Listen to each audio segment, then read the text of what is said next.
Siamo tornati nella nostra terra come figli del Veneto. Scendono dal pullman, contenti ed emozionati.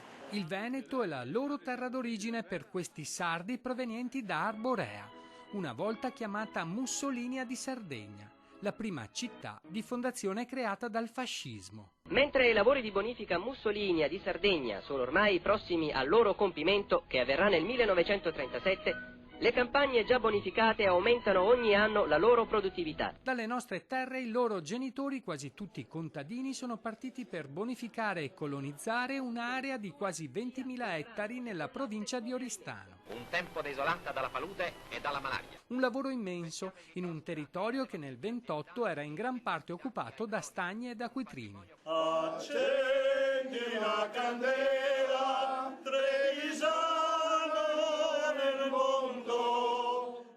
Veneti e sardi che accorsero per la costruzione di strade e canali, ponti ed argini, officine e ferrovie, ambulatori e case coloniche. Una sessantina di quei discendenti sono tornati a visitare i paesi d'origine dei loro cari.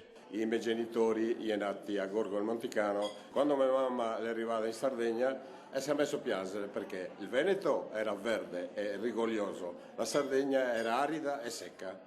C'era niente e polenta e niente, un po' qualcosa del genere, quindi sono stati anni durissimi per le nostre famiglie. È stata dura, però alla fine ne hanno raccolto i frutti di tanta fatica. Io dico, abbiamo raccolto i frutti, sì. Abbiamo un allevamento di circa 500 capi di bestiame, capito? Produciamo oltre 20.000 quintali di latte all'anno. Tornare qui in Veneto cosa significa per lei?